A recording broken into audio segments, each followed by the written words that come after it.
dulu buat malu-malu orang kenen-kenen kan. Betul. Itu yang first. I dah buat dah. Kita dah buat lama dah. Please lah. Itu yang first. Yang macam contoh, bapak ada orang sweet gila. And kita macam, tak adalah, mana ada. Ada, korang kawan je. Korang je, kawan je lah. Ya Allah tuanku, kalau betul bestnya, tapi kawan je lah. Kita orang dah buat lama dah. Come on Mira, jangan nak deny lah Mira. Yang kedua Yang kedua adalah apabila kita macam dah setuju dengan apa yang netizen cakap. Mira dengan Fatah ke? Doa-doakan.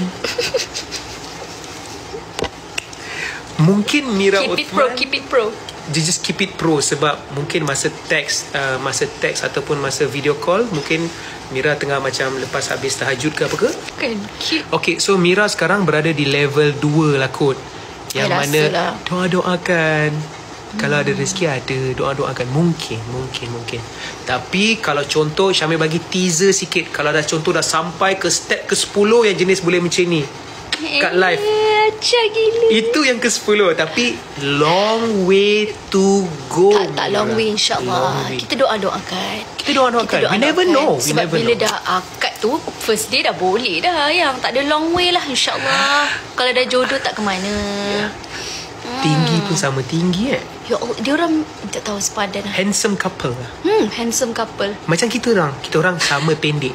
So handsome couple. So korang sama tinggi. Faham?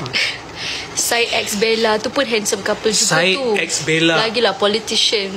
Diorang adalah couple stamina. Ya, naik gunung. Itu baru betul. Aku cinta padamu. Gunung sanggup kudaki. Yelah, lautan sanggup kurenangi. Ayah tak suka macam tu. Ayah ajak jalan tempat lain. Yo baby, naik kereta je. Tapi Bama yang kat ni tak ada siapa boleh korek. Sebab zaman tu bukan zaman dalam TikTok bukan ni. Dia kena pandai lah. I rasa ni